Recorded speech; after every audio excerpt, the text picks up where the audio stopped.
ici, comme ça. Hop, Serbie, Slovénie, Autriche, Allemagne, France. 1, 2, 3, 4, 5, 6, 7, 8. Et le 9e pays, c'était là. Ça, c'est la carte des camps de 2016. Et vous voyez que là, aujourd'hui, sur le territoire européen, il y a plein de points.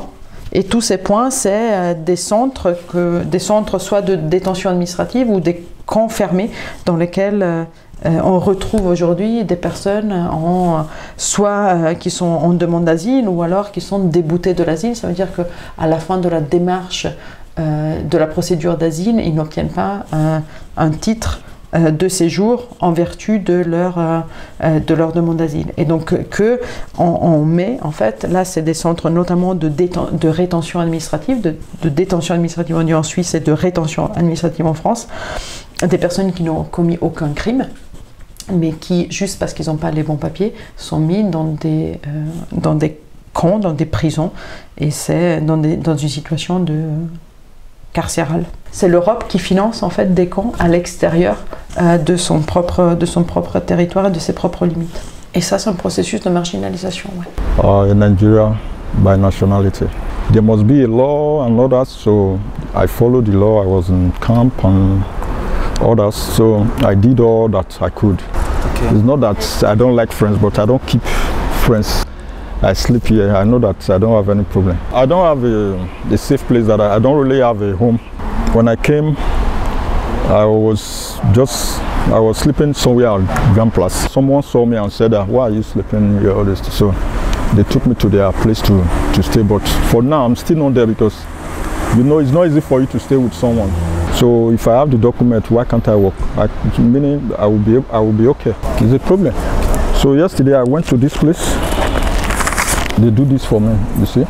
So this is my bus card. Yes. This is my tag, you see. Tu peux filmer la caméra, la carte du monsieur. So this is my tag.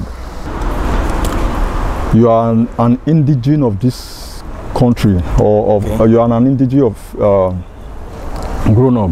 Yes. You understand? Yes. I believe even if you are not from grown up, but you are friends. You understand? I have a lot that I'm passing through. Égaux, égal, personne n'est illégal. Égaux, égal, personne n'est illégal. Ouais, en vrai, parce qu'on n'est pas habitué en fait. Dès qu'on est arrivé dans un pays, on ne le connaît pas, on ne connaît pas comment ça fonctionne en fait. On ne parle pas la langue, on ne connaît pas comment ça marche. On ne sait pas s'en servir vraiment de la poste par exemple, de l'ordinateur, comment faire sans la langue française, c'est sûr, c'est super compliqué.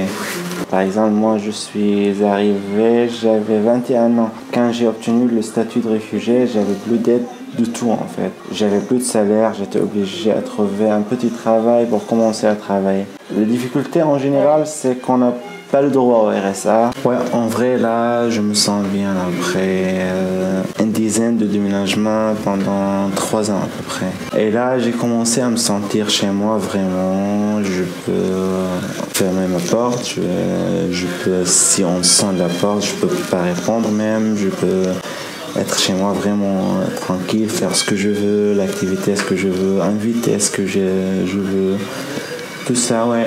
Là, en ce moment, je me sens bien après. Ouais, on peut dire oui, c'est sûr. Chez moi, c'est pas comme ici, hein, c'est sûr. Si j'avais un logement chez moi, c'est pas comme ce logement ici. Mais je crois pas qu'entre les pays, dès qu'on est étranger, on est étranger. Dans n'importe quel pays, on est étranger. Si on n'est pas chez nous, ça revient pareil à mon avis. Là-bas, tout est chez moi. Mais là, j'ai qu'ici chez moi, en fait, que l'appartement.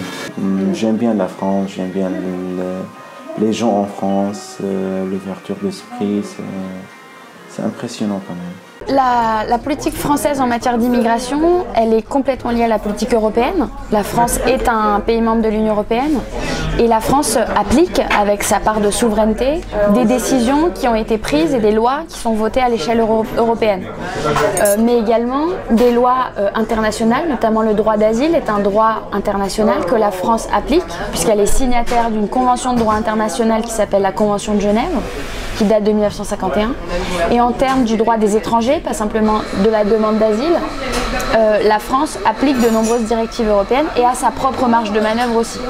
On peut dire que depuis en gros les lois, ce qu'on a appelé les lois Pasqua, c'est-à-dire en gros depuis les années 80 en France, les politiques relatives au séjour des étrangers sont des politiques de plus en plus restrictives. Il y a une forme que l'on retrouve dans toute l'Union européenne de méfiance, de repli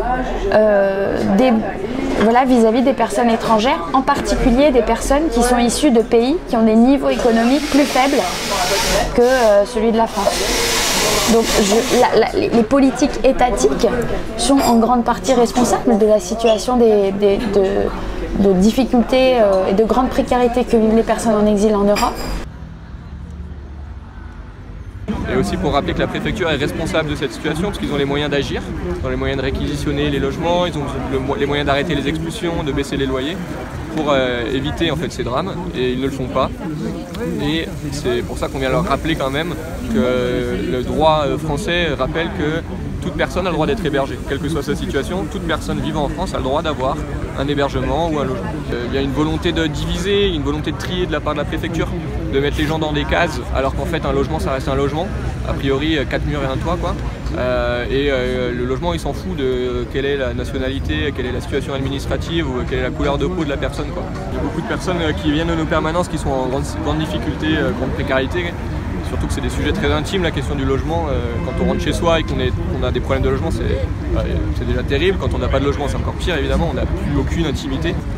Quand le froid arrive, il y a des obligations de l'État, il y a des lois de l'État qui disent que toute personne en détresse doit être accompagnée, aidée et doit avoir une proposition d'hébergement de par l'État français.